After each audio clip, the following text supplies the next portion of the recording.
Vuyo, thank you very much for joining us. Tell us, I guess, we're 2 days away now. What kind of atmosphere is there, given people are saying that this might be too close to call? Well, yes, indeed, Peter. As you say, pundits and polls and everything in between continue to say it's going to be the ruling party is really facing its toughest challenge to date. However, they seem to accept, everyone seems to accept that it may just be a case of too close yet too far for the opposition. It doesn't seem like the opposition has been able to do enough, really, to eclipse the party that was built by the likes of Julius Nyerere and the party that has governed this country for 50 years now.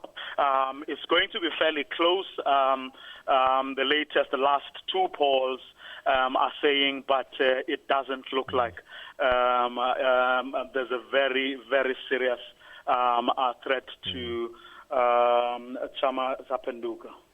Okay, so even if Chama Pinduzi do win, it is clear, though, that the opposition is growing and that their grip on power is shrinking somewhat. Has there been any reason why they've been losing support?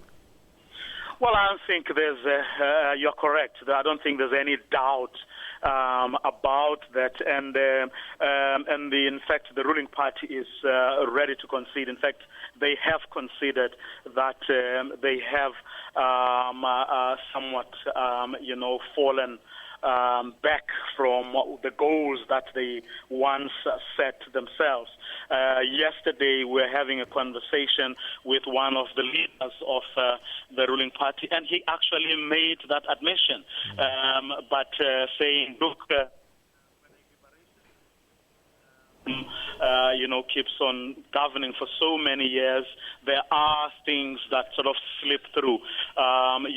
There tends to be what the ANC back home calls the sins of incumbency, where people become a little bit complacent, often take things for granted, but also they get to know the system, and some of them start trying to beat it, and by so doing, sort of compromise their party. But he kept on saying they are on a process, on a program of rebuilding the party. And if today's showing in Dar es Salaam is anything to go by, they did put up quite a brave performance. Huge numbers of people turned up for the last push here in Dar es Salaam. Whether, of course, that indeed means that they have signed and sealed it is a different matter altogether.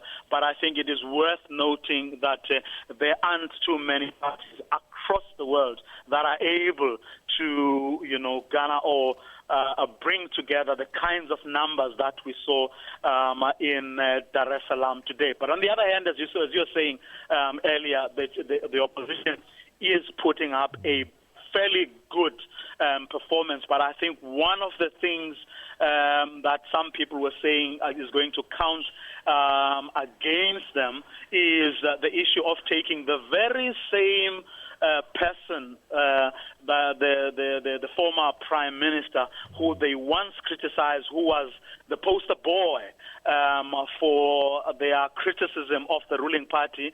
That person is now the very same person that they've put forward as their presidential candidate. And in the process, they lost some credible leaders who may not have the kind of support that perhaps other people, senior leaders of the opposition have, but were essential nevertheless in the opposition's campaign. Those leaders left because they said the opposition has suddenly abandoned principle in favor of populism.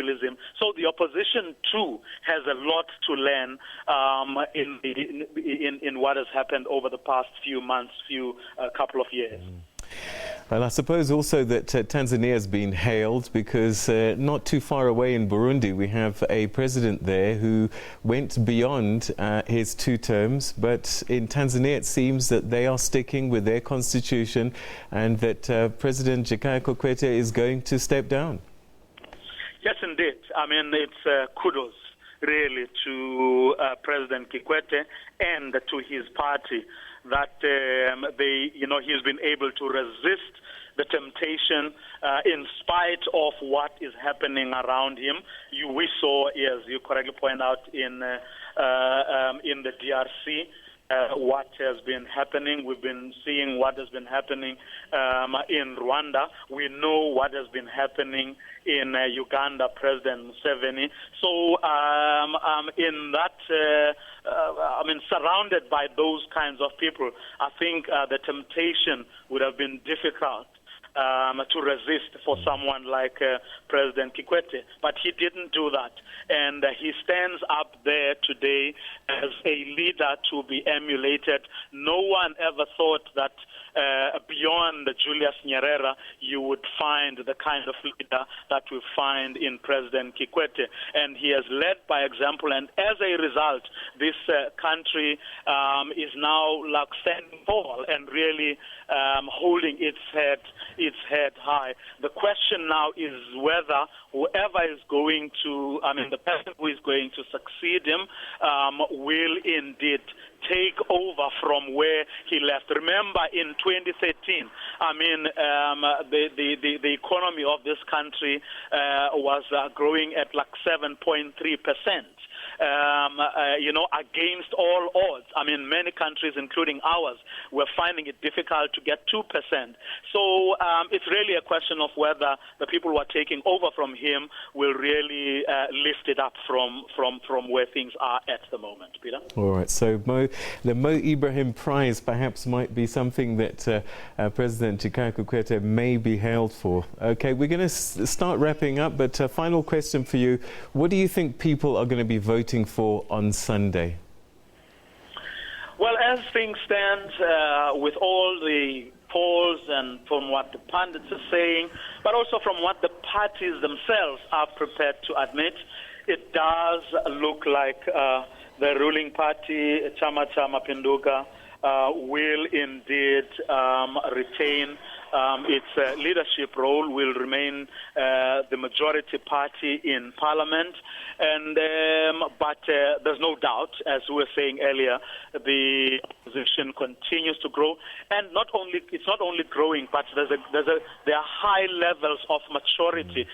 It took them a very short time to agree on a candidate. It took them a very long time to really tie down the terms of agreement between them, and they are hoping that even if they don't, or they don't win come Sunday, they have a very solid basis to build upon, and with tough and sterner competition,